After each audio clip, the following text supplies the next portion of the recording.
속죄제니라. 아멘. 여호와 하나님께서 계속해서 모세에게 말씀하십니다. 이번에 레위기 4장에서 하나님께서 모세에게 말씀하시는 것은 무엇입니까? 하나님께서 주신 그 10가지 계명을 이스라엘 백성이 혹은 제사장이 모르고 실수로 범죄했을 때, 어겼을 때에 그들의 죄를 어떻게 용서받을 수 있는가, 어떻게 씻어낼 수 있는가, 어떻게 그들을 정결하게 할 수 있는가를 하나님께서는 알려줍니다. 오늘 사장에서 중요한 것은 부지중에 그리고 실수로 계명을 어겼을 때에 해당하는 것이다 라는 것이죠. 그래서 고의로 그리고 알고서 그 죄를 지었을 경우에는 오늘 이 말씀에서는 해당 사항이 없습니다. 또한 10계명 중에서도 5계명에서 10계명을 어겼을 때에 해당 사항이 있고, 그리고 고의로 5계명에서 10계명을 어긴 자는 시편 51편에서 볼 수 있듯이 굉장히 철저한 회개와 그리고 굉장히 확실한 징계, 그 이후에 하나님께서는 회복할 수 있는 길을 주신다라고 말씀하십니다. 그래서 오늘 본문에서는 그것은 다루지 않습니다. 그렇지만 우리는 예수 그리스도의 피가 우리가 알고 지은 죄와 모르고 지은 죄까지도 용서할 수 있는 힘이 있다, 그리고 그런 능력이 있다라는 것을 믿습니다. 그렇기 때문에 미리 알려드리는 거죠. 그리고 이제 1계명과 4계명, 하나님을 믿는 방법을 어겼을 때에도 이 속죄의 방법이 소용이 없습니다. 이 점은 레위기 24장 10절 이하를 보면 알 수 있는데, 단지파 디브리의 딸 슬로밋이 애굽 사람과 결혼을 합니다. 그리고 한 아들을 낳지요. 그 아들의 이름은 나오지 않지만 그 아들이 여호와의 이름을 모독하며 저주하는 일이 일어납니다. 그의 입을 통하여서 하나님의 이름이 더럽혀지고 저주받는 일이 발생한 것이죠. 그리고 그의 입으로 나온 이야기들이 어떠한 이스라엘 백성들에게 귀에 들어야 되는 그런 일들이 생긴 것이죠.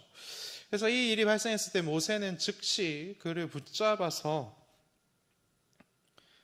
진영 밖으로 끌어내고 그가 하나님을 모욕하는 소리를 들었던 모든 사람들을 그곳에 모읍니다. 그리고 그의 머리에 손을 얹게 하고, 그리고 그의 한 손은 얹고 한 손은 돌을 가지고 그 사람을 치라라고 명령을 합니다. 그리고 그 이후에 모세의 명령은 앞으로도 하나님의 이름을 망령되이 일컫는 자, 하나님의 이름을 모독하는 자는 거류민이든 본토민이든 상관없이 우리가 쳐 죽여야 할 것이다 라고 분명히 말씀하는 것을 볼 수 있죠. 그래서 하나님의 이름을 망령되이 일컫고 그리고 하나님을 섬기는 일을 어기는 자들은 결코 용서받을 수 없는 죄이다 라고 하나님께서는 말씀을 하십니다. 그리고 이것에 더해서 예수님께서는 무엇까지 용서받을 수 없는 죄이다라고 말씀하시냐면, 성령을 방해하는 자들, 성령의 역사와 성령의 일하심과 성령의 구원 사역을 방해하는 자들도 또한 용서받지 못할 자들이다, 용서받지 못할 것이다 라고 분명히 말씀하고 있습니다. 그래서 성경은 하나님께서 싫어하시고 미워하시고 우리가 멀리해야 될 것이 무엇인지를 정확하게 알려주고 있다라는 것입니다. 돌아와서 죄를 지은 것을 용서받는 것을 속죄라고 하지요. 그래서 오늘 본문에서 계속해서 속죄라는 것이 등장을 합니다. 이 속죄라는 의미는 레위기에 등장하는 제사에서 굉장히 특별하고 중요한 의미를 가집니다. 그리고 우리가 믿는 이 복음도 이 속죄를 가장 중요하고 이 세상의 신들이 줄 수 없는 가장 특별한 것이다라고 우리들에게 알려주고 있지요. 그래서 오늘 살아가는 우리들에게도 가장 필요한 것이 바로 이 속죄이고 회개입니다. 히브리어로 속죄는 두 가지 단어를 사용하는데, 하나는 카파르라는 단어이고 하나는 하타라는 단어입니다. 제가 원어 설명하는 거를 좀 별로 안 좋아하는데 그래도 이건 조금 중요해서 좀 말씀을 드립니다. 먼저 카파르라는 이 단어는 두 가지 의미로 사용됩니다. 이 단어를 사람에게 사용했을 때에는 출애굽기 21장 30절에서 볼 수 있듯이 속전을 지불하다, 그래서 뭔가 대가를 지불해서 그 사람을 정결하게 하다라는 의미를 가지고 있고, 그리고 이 단어를 사물에 사용할 때에는 정결하게 하다, 깨끗하게 하다라는 그런 의미로 사용을 합니다. 그래서 회막을 정결하게 하다라는 단어를 쓸 때에도 요 단어가 쓰였습니다.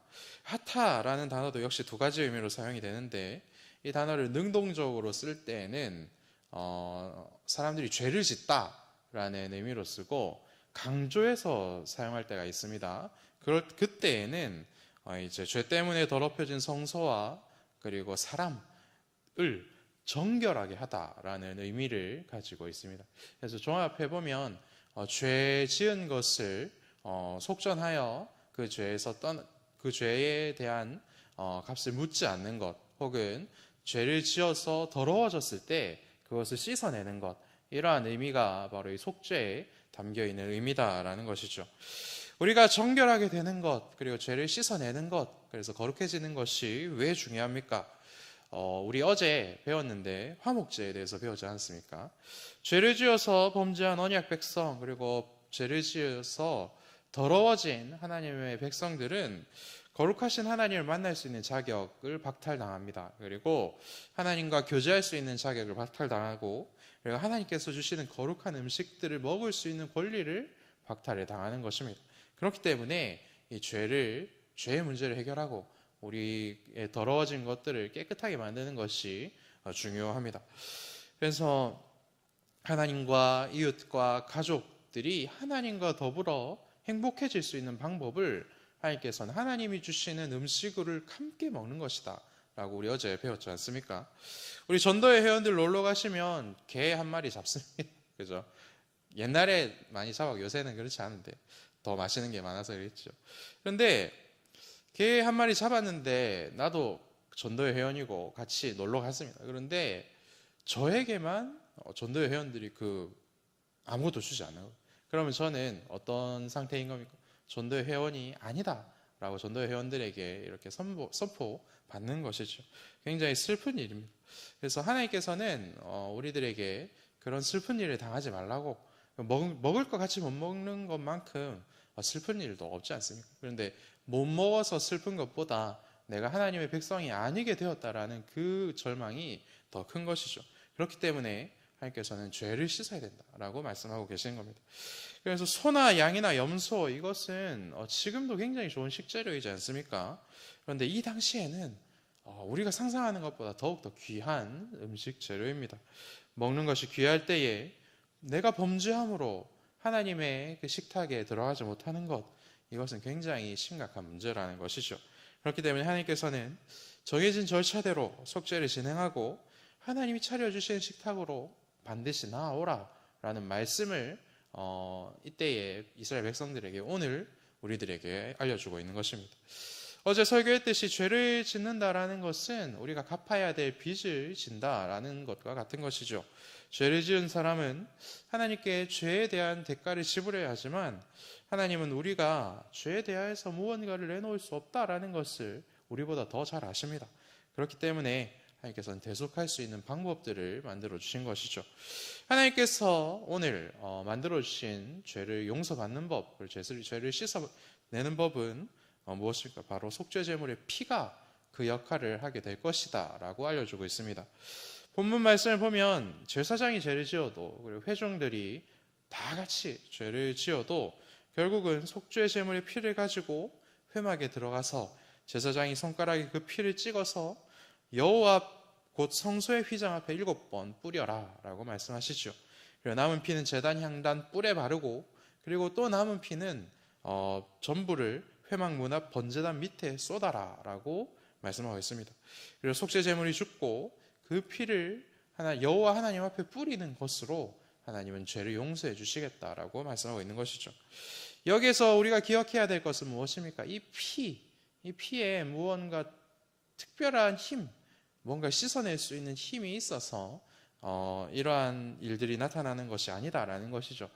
그래서 하나님께서 이러한 행동과 이러한 피해, 속죄제물의 피해, 속죄할 수 있는 그러한 것들을 부여하셨기 때문에, 하나님께서 정해 놓으셨기 때문에 이 속죄의 기능을 이 피가 담당하게 된 것이죠.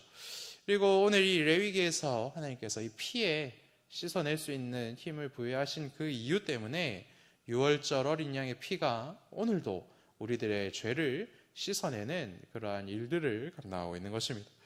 본문 말씀으로 돌아오면 제사장도 실수할 수 있다라고 말씀하십니다. 그리고 회중들도 또한 실수할 수 있다라고 말씀하고 있습니다.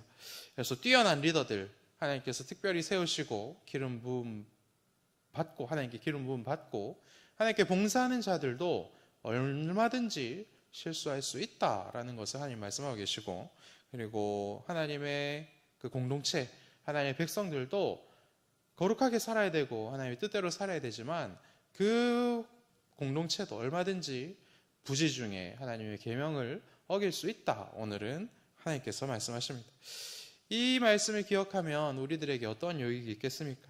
이 세상 누구도, 그리고 어떠한 공동체도, 어떠한 나라도 하나님 앞에 완벽하지 못하다라는 것을 깨닫게 됩니다. 그래서 우리들의 부족함과 우리들의 연약함이 이것이 어쩌면 당연할 수 있는 것이고, 이것이 부끄러운 일이고, 그리고 하나님 앞에서 해결해야 될 문제이지만 하지만 또한 나에게 당연히 일어날 수밖에 없는 일이구나 라는 것을 알 수 있습니다. 그리고 또한 나의 연약함이 하나님의 온전하심과는 관계가 없는 것이구나.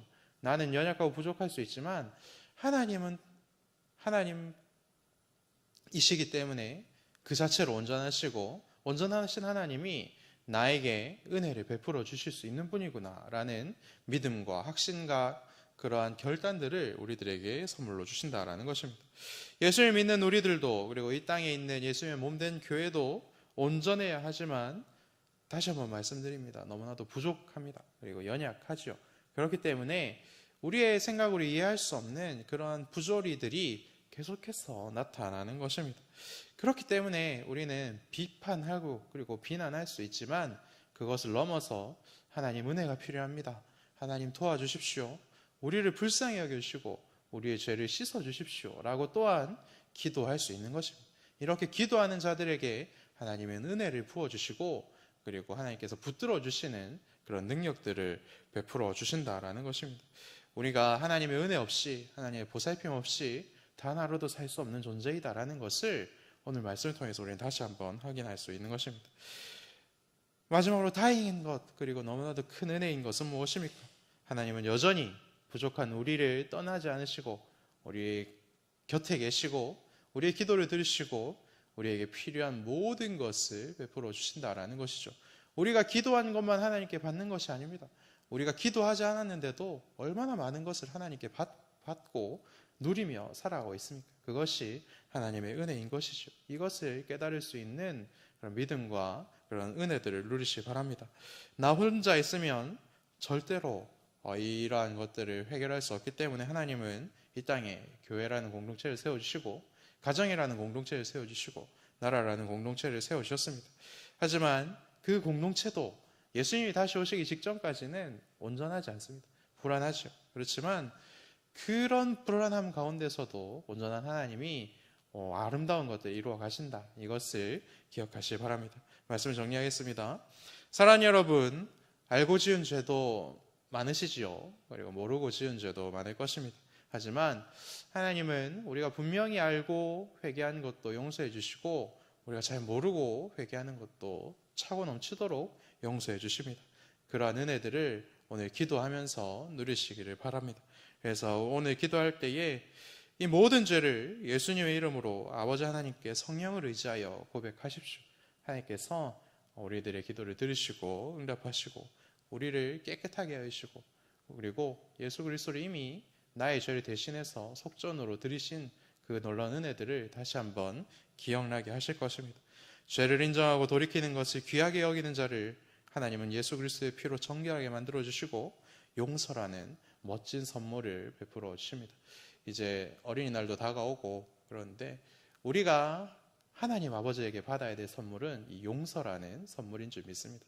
그 용서의 선물을 깊이 체험하십시오. 그리고 두 번째로는 성령으로 기도하시면서 충만하시기를 축복합니다. 성령 충만하여 성령을 거스리지 않으시기를 또한 부탁드립니다. 성령님께 내 모든 것을 맡겨드리고 성령의 인도하심으로 풍성하여 복되고 즐거운 오늘 하루를 살아내시기를 또한 축복합니다. 우리 기도하겠습니다. 하늘에 계신 우리 아버지의 이름을 거룩하게 하시며 아버지의 나라가 오게 하시며 아버지의 뜻이 하늘에서와 같이 땅에서도 이루어지게 하소서.